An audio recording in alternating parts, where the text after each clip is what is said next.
Hi అండి, అందరికీ నమస్తే. నేను మీ అఖిల. వెల్కమ్ బ్యాక్ టు చిన్ని వ్లాగ్స్.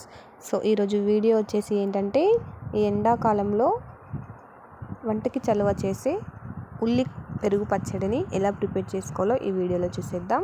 పెరుగుతో ఎప్పుడు ఒకే విధంగా మజ్జిగ చారు వంటివి కాకుండా చాలా హెల్తీగా ఉల్లి పెరుగు పచ్చడిని కొంచెం డిఫరెంట్ స్టైల్లో మంచి రుచిగా ఈజీగా ఎలా ప్రిపేర్ చేసుకోవాలో చూడండి. ఉల్లి పెరుగు పచ్చడిని సింపుల్గా ఎలా ప్రిపేర్ చేసుకోవాలో ఈ వీడియోలో చూపిస్తాను. సో వీడియోని ఎక్కడ స్కిప్ చేయకుండా ఎండ్ వరకు చూసేసి పక్కన ఉన్న బెల్ ఐకాన్ని యాక్టివేట్ చేయండి. సో ముందుగా ఇక్కడ నేను ఒక 2 మీడియం సైజ్ ఉల్లిపాయలను ఈ విధంగా సన్నగా కట్ చేసి పెట్టుకున్నానండి. సో వీటిని ఇలా వేళ్ళతో నలుపుతూ ఉల్లిపాయ ముక్కలు అనేవి ఈ విధంగా సపరేట్ అయ్యేంత వరకు ఇలా సపరేట్ చేసుకోండి, పక్కకు పెట్టుకోవాలి. ఇప్పుడు ఒక బౌల్ తీసుకొని అందులోకి 1 కప్పు వరకు పెరుగును వేసుకోవాలి. చూడండి, 1 కప్పు వరకు పెరుగు వేసుకున్న తర్వాత ఇందులోకి కాచి చల్లార్చిన పాలను వేసుకోవాలి. 1/2 కప్పు వరకు కాచి చల్లార్చిన పాలు వేసుకొని ఇలా అంతా కలిసేలా ఒకసారి మంచిగా కలుపుకోవాలి. ఎలాంటి పెరుగు ముద్దలు లేకుండా ఇలా కలుపుకోవాలి. క్రీమీ టెక్చర్ వచ్చే వరకు కలుపుకోవాలి. చూడండి, ఇలా క్రీమీగా ఉండాలి. ఇలా కలుపుకున్న తర్వాత దీనిని రెడీగా పక్కన పెట్టుకుందాం. ఇప్పుడు నెక్స్ట్ ప్రాసెస్లోకి వెళ్దాం. ముందుగా స్టవ్ ఆన్ చేసి కడాయి పెట్టి అందులోకి 2 టేబుల్ స్పూన్స్ వరకు ఆయిల్ తీసుకోవాలి.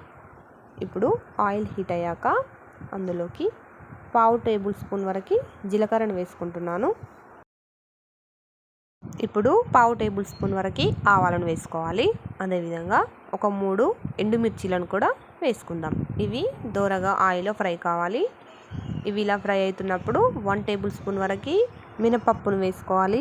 అదేవిధంగా 1 టేబుల్ స్పూన్ వరకు శనగపప్పు వేసుకోవాలి. చూడండి, 1 టేబుల్ స్పూన్ వరకు పచ్చి శనగపప్పు వేసుకున్న తర్వాత ఒకసారి అన్నింటినీ కలుపుకోవాలి. ఇవి ఆయిల్లో మంచిగా ఫ్రై అవుతున్నప్పుడు 2 పచ్చిమిర్చీలను ఇలా సన్నగా కట్ చేసుకొని ఇందులోకి వేసేసుకోవాలి. చూడండి, ఈ పోపు అనేది మంచిగా ఆయిల్లో ఫ్రై అయితేనే మనకి ఉల్లి పెరుగు పచ్చడి అనేది టేస్ట్ బాగుంటుందండి. సో ఇలా ఫ్రై అవుతున్నప్పుడు ఇందులోకి కొంచెం కరివేపాకును వేసుకోవాలి. తర్వాత కొంచెం కొత్తిమీరను కూడా వేసేసుకొని అంతా కలిసేలా ఒకసారి మంచిగా కలుపుకోవాలి. ఇప్పుడు ఫైనల్గా ఇందులోకి మనం ముందుగా కట్ చేసి పెట్టుకున్న ఉల్లిపాయ ముక్కలను వేసుకోవాలి. ఉల్లిపాయ ముక్కలను వేసుకున్న తర్వాత అంతా కలిసేలా ఒకసారి కలుపుకోవాలి. ఇక్కడ మీరు అబ్జర్వ్ చేయొచ్చు, ఉల్లిపాయ ముక్కలు అనేవి బాగా సాఫ్ట్గా కూడా ఉడకకూడదు.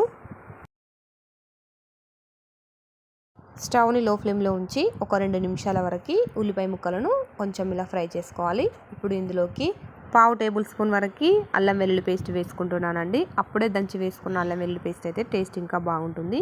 సో ఇలా పచ్చివాసన పోయే వరకు ఆయిల్లో మంచిగా అల్లం వెల్లుల్లి పేస్ట్ను కలుపుతూ ఫ్రై చేసుకోవాలి. ఇప్పుడు ఇందులోకి 1/2 టేబుల్ స్పూన్ వరకు పసుపును వేసుకుంటున్నాను. చూడండి, పసుపు వేసుకున్న తర్వాత ఒకసారి అంతా కలిసేలా మంచిగా కలుపుకోవాలి.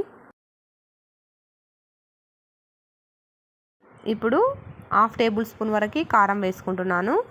ఇక్కడ నేను ఆల్రెడీ పచ్చిమిర్చి వేసుకున్నాను కాబట్టి కారం తక్కువగానే వేసుకుంటున్నానండి. స్పైసీకి సరిపడా కారంను యాడ్ చేసుకుంటే సరిపోతుంది. సో ఇప్పుడు అంతా కలిసేలా ఒకసారి కలుపుకున్న తర్వాత 1/2 టేబుల్ స్పూన్ వరకు ఉప్పును వేసుకుంటున్నాను. ఇప్పుడు 1/2 టేబుల్ స్పూన్ వరకు మసాలాను కూడా వేసుకోవాలి. గరం మసాలా వేసుకున్న తర్వాత ఇలా అంతా కలిసేలా ఒకసారి మంచిగా కలుపుకొని స్టవ్ను ఆఫ్ చేసుకొని ఈ పోపులోకి మనం ముందుగా కలిపి పెట్టుకున్న క్రీమీ పెరుగును వేసుకోవాలి. చూడండి, స్టవ్ని ఆఫ్ చేసి పక్కకు పెట్టుకొని వేసుకోవాలి.